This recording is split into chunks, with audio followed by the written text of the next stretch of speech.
तो hi everyone, कैसे हैं आप सभी। आई होप कि आप लोग अच्छे होंगे, स्वस्थ होंगे और अपनी पढ़ाई में काफ़ी अच्छी तरीके से व्यस्त होंगे। तो प्यारे बच्चों, मैं आप लोगों के लिए 2011 का क्वेश्चन बैंक का गणित का पेपर लेकर आया हूं, जो कि 2024 में के लिए काफ़ी इंपॉर्टेंट है। तो बिना देरी के लिए हम लोग क्वेश्चन को सॉल्व करना शुरू करते हैं। तो हमारा पहला क्वेश्चन है, निम्न में से कौन परिमेय संख्या है। परिमेय संख्या वैसी संख्या जिसे p बाई क्यू के रूप में लिखा जा सके जहाँ q is not equal to 0 हो, उसे हम लोग परिमेय संख्या कहते हैं। प्यारे बच्चों, मैंने आपको पिछले वीडियो में बताया था कि जिसका वर्गमूल निकल जाता है वो परिमेय होता है और जिसका वर्गमूल नहीं निकलता है वो अपरिमेय होता है। तो रूट थ्री का वर्गमूल नहीं निकलता है, इसलिए यह एक अपरिमेय संख्या है। 4 प्लस रूट फाइव का भी वर्गमूल नहीं निकलता है, इसलिए यह एक अपरिमेय संख्या है। रूट 6 का भी वर्गमूल नहीं निकलता, यह भी एक अपरिमेय संख्या है। किंतु बी वाला जो ऑप्शन है, two two under root two by root two, इसको हम लिख सकते हैं 2 × √2/√2, दोनों कट जाएगा। टू जो कि एक परिमेय संख्या, इसलिए हमारा ऑप्शन नंबर बी राइट है। बढ़ते हैं अपने अगले क्वेश्चन की तरफ। कहता है किसी धनात्मक पूर्णांक ए तथा बी के लिए ए बी का मौसव गुणे ए बी का लौसव निम्न में से किसके बराबर होता है। तो प्यारे बच्चों, हम जानते हैं कि लौसव गुणे मौसव पहली संख्या गुणे दूसरी संख्या के बराबर होता है, अर्थात इसमें गुना होता है। लेकिन इसमें तो भाग है, इसलिए ये ऑप्शन सही नहीं होगा। इसमें भी भाग है, इसलिए ये भी ऑप्शन सही। डी वाले में जोड़ है ये, इसलिए ये भी ऑप्शन गलत है। हमारा जो ऑप्शन है सी राइट है। बढ़ते अपने अगले क्वेश्चन की तरफ। कहता है घात एक वाला बहुपद कहलाता है। प्यारे बच्चों, मैंने आपको पहले ही बता चुका है कि एक घात वाला बहुपद रैखिक बहुपद कहलाता है। बहुपद क्या कहलाता है? रैखिक बहुपद। आप लोग कमेंट में बताना कि दो घात वाले बहुपद को क्या कहते हैं। इसलिए हमारा ऑप्शन नंबर सी राइट है। बढ़ते हैं अपने अगले क्वेश्चन की तरफ। कहता है त्रिघात बहुपद का सबसे व्यापक रूप है। त्रिघात बहुपद का हम जानते हैं कि व्यापक रूप ax³ + bx² + cx + d होता है, इसलिए हमारा ऑप्शन नंबर सी राइट है। आप लोग कमेंट में बताना कि द्विघात बहुपद का व्यापक रूप क्या होता है। आप लोग कमेंट में बताइएगा जल्दी जल्दी फटाफट से। बढ़ते हमने अगले क्वेश्चन की तरफ। कहता है यदि sin a बराबर 3/4 हो तो cos a का मान ज्ञात करने। बहुत ईजी है। कहता है sin a हमें दिया हुआ है कितना? sin a हमें दिया हुआ है 3/4, जो होता है लंब बटा कर्ण, लंब बटे कर्ण। अब देखो प्यारे बच्चे, पाइथागोरस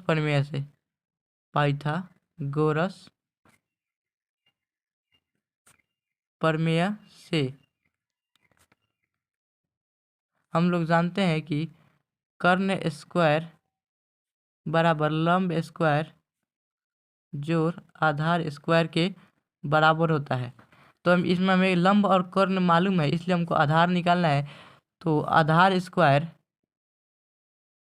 बराबर हो जाएगा कर्ण स्क्वायर माइनस के लंब स्क्वायर, या आधार स्क्वायर बराबर कर्ण का मान कितना है? 4 है, तो 4 स्क्वायर माइनस के लंब का मान 3 स्क्वायर, या आधार स्क्वायर बराबर 4 का स्क्वायर 16 माइनस 9 का स्क्वायर 3 का स्क्वायर 9, या आधार स्क्वायर बराबर 7, या आधार बराबर इस पर पावर 2 है, इसलिए ये √7 हो जाएगा। आधार का मान हमारा निकल गया। अब हम जानते हैं कि cos a बराबर आधार बटा कर्ण होता है, तो हमारा सिर्फ अब मान पुट कर देना है। आधार का मान √7 बटे कर्ण का मान यहाँ पर दिए हुए है 4, इसलिए हमारा ऑप्शन नंबर जो डी है वो राइट है। बढ़ते हैं अपने अगले क्वेश्चन की तरफ। कहता है tan a बराबर होता है। तो आप लोग जानते हैं कि cot 90 - a बराबर tan a के बराबर होता है। आप लोग कमेंट में बताना कि साइन 90 माइनस ए किसके बराबर होता है? फटाफट से कमेंट में बताना है। बढ़ते अपने अगले क्वेश्चन की तरफ। किसी बिंदु की एक्स अक्ष से दूरी उस बिंदु की क्या कहलाती है? किसी बिंदु की एक्स अक्ष से दूरी उस बिंदु की कोटि कहलाती है। इसको याद रखिएगा आप लोग। बढ़ते अपने अगले क्वेश्चन की तरफ। कहता है निम्न में कौन सा वृत्त के क्षेत्रफल का सूत्र होता है? तो मैंने आपको पिछले वीडियो में बता चुका है कि वृत्त का जो क्षेत्रफल का जो सूत्र होता है पाई आर स्क्वायर होता है, इसलिए हमारा ऑप्शन नंबर सी राइट है। बढ़ते अपने अगले क्वेश्चन की तरफ। कहता है संचयी बारंबारता वक्र कहलाती है, संचयी बारंबारता वक्र त्वरण कहलाती है। आप लोग पढ़ चुके हैं ये क्वेश्चन। बढ़ते अपने अगले क्वेश्चन की तरफ। यूक्लिड विभाजन एल्गोरिदम दो धनात्मक पूर्णांकों के निम्न में से किसके परिकलन करने की तकनीक है? तो इसका आंसर होगा मौसम, क्योंकि यूक्लिड विभाजन के द्वारा हम लोग किसी भी चीज़ का मौसम निकालते हैं। ये भी मैंने पिछली वीडियो में बता चुका है। जिसने भी पिछला वीडियो नहीं देखा है कृपया जाकर देख ले। बढ़ते अपने अगले क्वेश्चन की तरफ। एक रैखिक समीकरण युग जिसका कोई हल नहीं होता है क्या कहलाता है? ये मैंने आपको पिछली वीडियो में बता चुका है कि जिसका जिसका हल निकलता है, जिसका हल निकलता है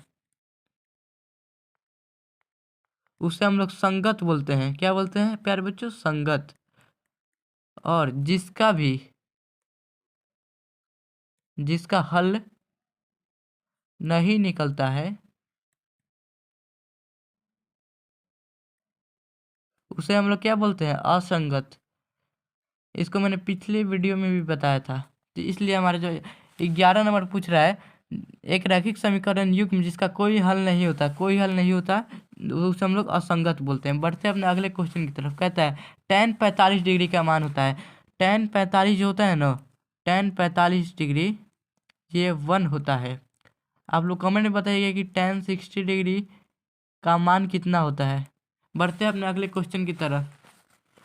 कहता है कोसेक स्क्वायर ए -1 का मान होता है। प्यारे बच्चों आप लोग जानते होंगे कि कोसेक स्क्वायर ए माइनस कॉट स्क्वायर ए बराबर 1 होता है, या कोसेक स्क्वायर ए और ये 1 इधर आएगा तो माइनस में जाएगा, बराबर -1 is equal to cot minus cot square A है तो इधर आएगा तो प्लस की कॉट स्क्वायर ए हो जाएगा, जो कि कॉट स्क्वायर ए के बराबर होता है। कॉट स्क्वायर ए के बराबर होता है। बढ़ते हैं हमने अगले क्वेश्चन की तरफ। कहता है कि tan 26 डिग्री बटे cos 64 डिग्री का मान हमें निकालना है। क्वेश्चन है tan 26 डिग्री बटे cos 64 डिग्री, cos 64 डिग्री करना कुछ नहीं। आप लोग जानते हैं कि tan 90 में से कितना घटाएंगे कि 26 हो जाएगा, तो 64 हम लोग घटा देंगे लोग तो 26 हो जाएगा। अब बटे कॉट यहाँ पर होगा, मिस्टेक हो गया, बटे cot 64 degree. tan 90 minus theta बराबर किसके बराबर होता है? कॉट थीटा के बराबर होता है। और थीटा के स्थान पर कितना है? 64 डिग्री है, इसलिए हमारा कॉट 64 डिग्री हो जाएगा बटे कॉट 64 डिग्री। दोनों इक्वल है इसलिए कट जाएगा, तो हमारा 1 आंसर हो जाएगा। बढ़ते अपने अगले क्वेश्चन की तरफ, जो कि हमें दिया हुआ है सूत्र m1x2 प्लस m2x1 बटे m1 plus m2 m1y2 plus m2y1 बटे m1 प्लस m2 क्या कहलाता है? तो आप लोग जानते होंगे कि ये निर्देशांक ज्यामिति चैप्टर का है। इसे हम लोग अंतः विभाजन सूत्र कहते हैं। क्या बोलते हैं? अंतः विभाजन सूत्र। इसे हम लोग अंतः विभाजन सूत्र बोलते हैं। बढ़ते अपने अगले क्वेश्चन की तरफ। कहता है बिंदु P x1, y1 और Q x2, y2 के बीच की दूरी है। तो आप लोग दूरी सूत्र जानते होंगे। दूरी सूत्र क्या होता है? x2 माइनस के x1 the whole square plus y2 minus के y1 द होल स्क्वायर। बस यही आंसर हो गया। बढ़ते अपने अगले क्वेश्चन की तरफ।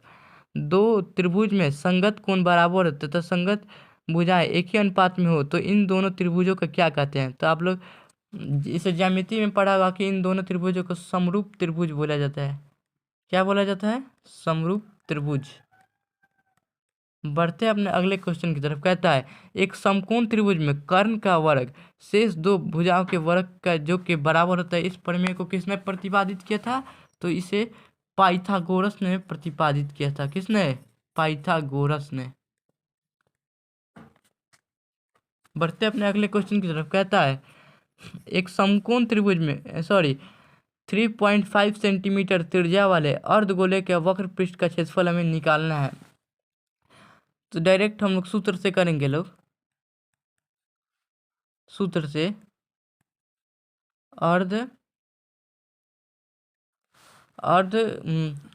अर्धगोला का वक्र पृष्ठीय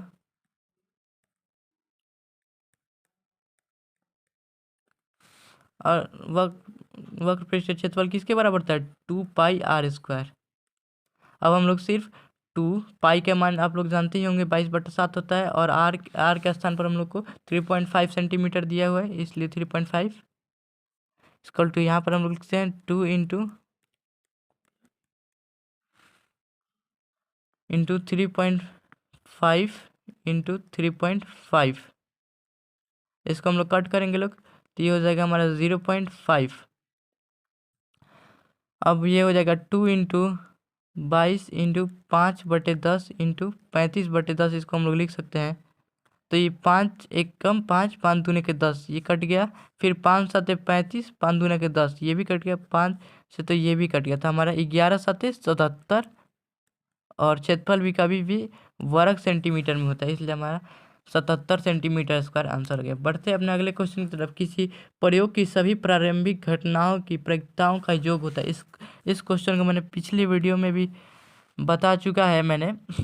जो होता है ना, बेसिकली 1 के बराबर होता है। प्रायिकता कभी भी 0 और 1 के बीच के बराबर होता है, इसलिए हमारा इसका आंसर हो जाएगा 1।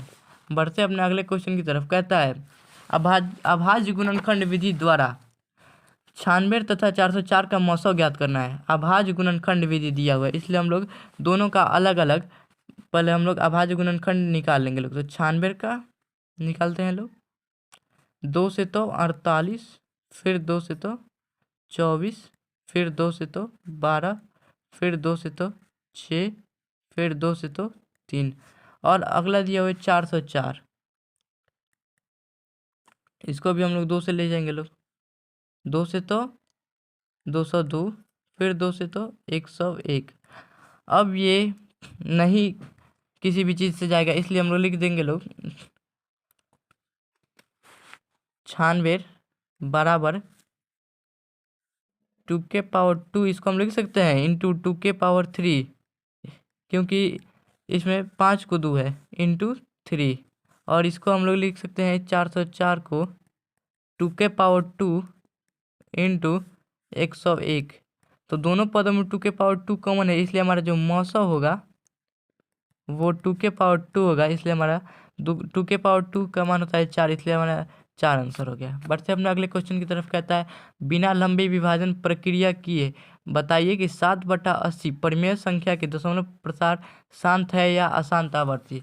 प्यारे बच्चों, मैंने इस क्वेश्चन को भी पिछले वीडियो में सॉल्व कराया था। मैंने बताया था कि अगर कोई भी संख्या p/2n इंटू 5m के रूप में रहता है तो वो क्या होता है? शांत होता है। तो चलो इसको हम लोग करके देखते हैं। p 7 हमें दिया हुआ है 7/80। 80 का हम लोग अभाज्य गुणनखंड करेंगे लोग, तो 7 2 गुने 2 गुने 2 गुने 2 गुने 5, 2 दूनी 4 दूना 8 दूना 16 5 80। अब इसको हम लोग लिख सकते हैं 7/2 गुने 5 1। तो प्यारे बच्चों, आप लोगों को दिख रहा होगा कि ये 2n गुने 5m के रूप में है, इसलिए ये जो होगा शांत होगा। क्या होगा? शांत होगा। बढ़ते अपने अगले क्वेश्चन की तरफ। कहता है यदि 15 cot a बराबर 8 हो तो sin a और sec a का मान हमें निकालना है। बहुत ईजी है। कहता है दिया हुआ है 15 cot a बराबर कितना दिया हुआ है? 8 दिया हुआ है, या cot a बराबर क्या हो जाएगा? 8/15। ये 15 आएगा तो इधर भाग में हो जाएगा। cot a होता है आधार बटा लंब, आधार बटे लंब। तो अब हमें कर्ण निकालना है, तो पाइथागोरस प्रमेय से, पाइथागोरस प्रमेय से क्या हो जाएगा, कर्ण स्क्वायर बराबर लंब स्क्वायर प्लस आधार स्क्वायर होता है, या कर्ण स्क्वायर बराबर लंब स्क्वायर क्या दिया हुआ है 15, 15 द होल स्क्वायर प्लस आधार स्क्वायर 8 द होल स्क्वायर, या कर्ण स्क्वायर बराबर 15 का स्क्वायर 225, 8 का स्क्वायर 64, या कर्ण स्क्वायर बराबर कितना 289, 5 4 9 6 2 8 और 2, या कर्ण स्क्वायर बराबर, इसको हम इस 17 स्क्वायर के बराबर था, इसको हम लोग 17 स्क्वायर लिख सकते हैं, दोनों पर पावर 2 है इसलिए पावर पावर कट गया है, या कर्ण बराबर 17 हमारा मान आ गया। तो अब हमें निकालना है, अब हमें क्या क्या निकालना है, हमें निकालना है साइन ए और सेक ए। साइन ए बराबर लंब बटा कर्ण होता है, लंब का मान प्रश्न में हमें दिया हुआ है कितना 15, और कर्ण का मान हम लोग यहाँ पर निकाले 17, इसलिए हमारा पहला आंसर आ गया। दूसरा है सेक ए का हमें मान निकालना है, सेक ए बराबर कर्ण बटे आधार होता है, कर्ण का मान हमें दिया हुआ 17 बटे आधार का मान कितना दिया है 8। हमारा दूसरा आंसर भी आ चुका है। बढ़ते हैं अपने अगले क्वेश्चन की तरफ, जो कि बहुत ही इजी है, सिर्फ हमें त्रिकोणमिति का टेबल याद होगा तो ये सब क्वेश्चन सॉल्व हो जाएगा। दिया हुआ है 2 tan square 45 degree plus cos square 30 degree minus sine square 60 degree.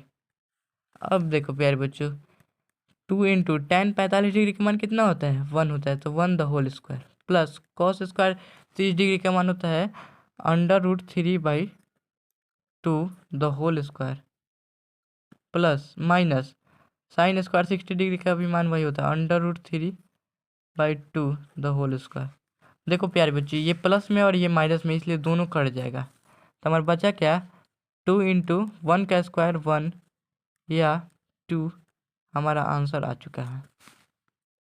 बढ़ते अपने अगले क्वेश्चन की तरफ। कहता है समांतर श्रेणी इतना के लिए प्रथम पद ए तथा सार्वंतर डी लिखना है।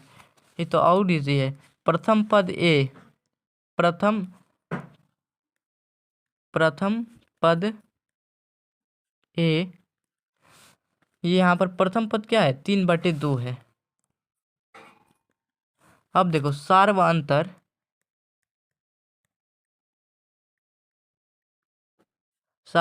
डी बराबर क्या होता है दूसरा पद माइनस पहला पद। यहाँ पर हमें दूसरा पद क्या दिया हुआ है 1/2 माइनस के प्रथम पद 3/2। अब इसका एलसीएम ले लेंगे लोग, तो 2 इकाई 1, तो 1 का माइनस के 3 बराबर ये हो जाएगा -2/2, कटेगा तो हमारा हो जाएगा -1। आंसर आ गया। प्यारे बच्चों, बढ़ते हैं अपने अगले क्वेश्चन की तरफ। कहता है समांतर श्रेणी इतना के 22 पदों का योग ज्ञात करना है। समांतर श्रेणी हमें दिया हुआ प्रथम पद हमें क्या दिया हुआ है प्रथम पद, इसमें 8 दिया हुआ है।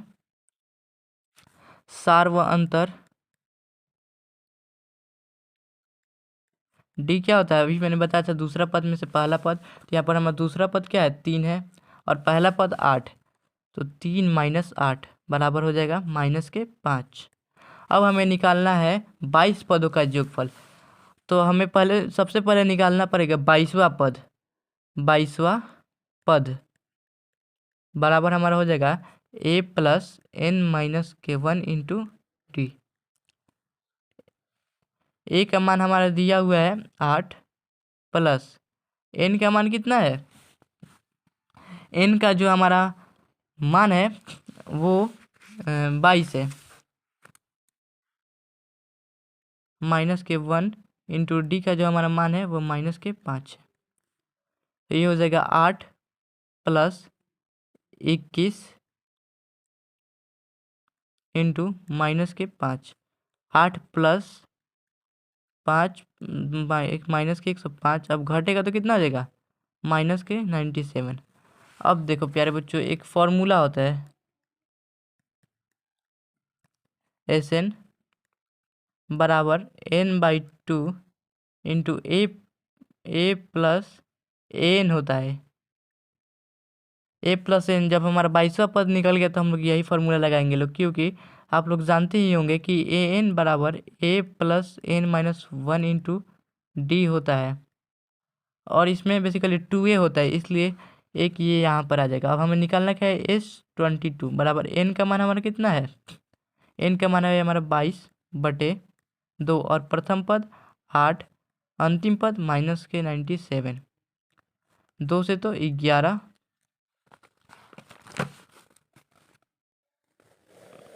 अब हमारा क्या बच गया, 11 इंटू 8 माइनस के 97। तो अब इसमें से घटेगा तो बेसिकली कितना हो जाएगा, माइनस के 89। अब आप लोग कमेंट करके बता देना कि इसका आंसर क्या हो जाएगा। ठीक, बट बढ़ते अपने अगले क्वेश्चन की तरफ। कहता है बिंदु युग्म 2, 3 तथा 4, 1 के बीच की दूरी निकालना है। बिंदु युग्म हमें दिया हुआ कितना, 2, 3 ए, और मैंने इसको ए माना और इसको बी माना, 2, 3 दिया हुआ है, और दूसरा हमें दिया हुआ है 4, 1। तो ये हो जाएगा हमारा x1 y1, और ये हमारा हो जाएगा x2 y2। अब देखो प्यारे बच्चों, दूरी सूत्र से ए बी बराबर क्या हो जाएगा, under root x2 minus x1 the whole square plus y2 minus y1 the whole square. अब करना कुछ नहीं, सिर्फ मान अब रख देना है। x2 का मान हमें दिया हुआ है 4, माइनस x1 का मान हमें 2 दिया हुआ है द होल स्क्वायर, अब प्लस y2 का मान हमें 1 दिया हुआ है और y1 का मान 3 दिया हुआ है द होल स्क्वायर। अब ये हो जाएगा 2 the whole square plus minus 2 the whole square, 2 का स्क्वायर 4 प्लस माइनस 2 का square 4, under root 4 plus 4 under root 8। अब इसको हम लोग लिख सकते हैं अंडर रूट 4 इंटू 2, और जो 4 होता है इसका वर्गमूल 2 होता है, और ये 2 ज्यों का त्यों रह जाएगा। अंडर रूट 2 में इतना मात्रक हमारा आंसर आ चुका है। तो गाइज, अगर वीडियो अच्छा लगा हो तो प्लीज़ वीडियो को लाइक और सब्सक्राइब करना ना भूलें। मिलते हैं कुछ ऐसे ही रोचक वीडियो लेकर।